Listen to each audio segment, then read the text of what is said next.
Multidimensional string multiplicity, what is it? To answer the question, we need to try to understand the questions: what is a human?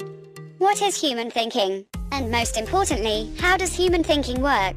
The first question, what is a human? Human as a biological species is not much different from other living things, especially when we talk about mammals and primates. What makes a human species? Homo to a sapiens. You say the size and structure of the brain.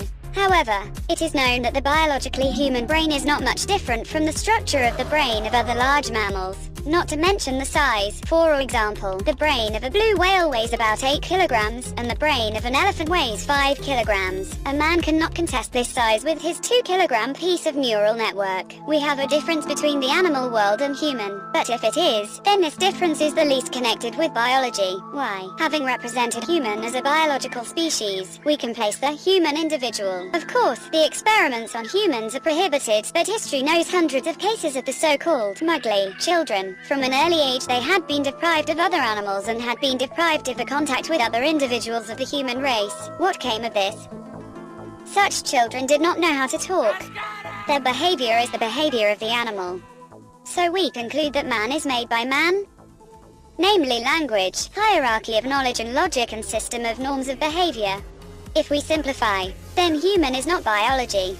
Human is language and culture. And what is culture? Culture is a complex of concepts and actions adopted in the environment of human education. So, if a human is brought up by a wolf, he knows how to howl and mark the territory. And if human was brought up in the Aboriginal tribe of New Zealand, then he can cook 50 dishes from the roots of the trees. So we come to understand what is thinking. If briefly, thinking is the process of operating a system of symbols. No more, no less. How does human thinking work? Imagine, you lost a pencil and looking for it. Mom, have you seen the pencil? No. I have not seen. What happens at the moment in Mom's head?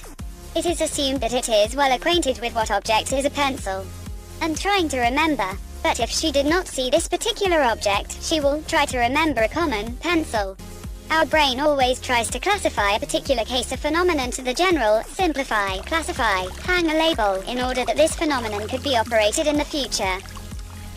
So one particular pencil, they in turn out to be in the special case of writing accessories. Those in turn belong to office objects, and so on.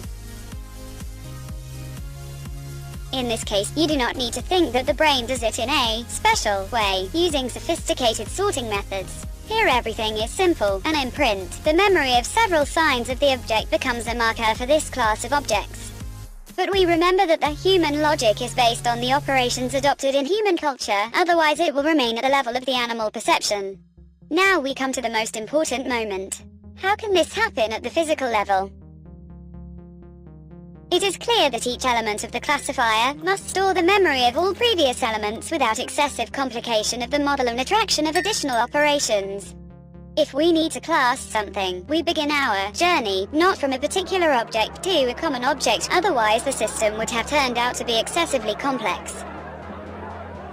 In the MSM concept, the organization of objects occurs from a common element to a particular element. Such a common element in MSM is all, the whole universe, everything that we can imagine, and we will call it the code A. Each subsequent division inherits the complete code of the previous one. Let's divide everything into living and inanimate. So the inanimate gets the code AA, and the living the code AB. Going down the branches of classes, we get unique for each object and these codes. The principle of deep classification in MSM says, if we fix more detailed differences between objects in the code of each element, the codes will be more useful in practice. Let's return to our pencil. In the current version of the system, it has a code of 11 characters. The word love, for example, also has a code of 11 characters. And the journey to the top of the code, a short character code, carries all the memory of the object and all its classes. Why this code is so important? The first plus lies on the surface. Comparing codes in the MSM system, we can quickly find the general and superfluous because of the simple property of the code complementarity and get intuitive related answers.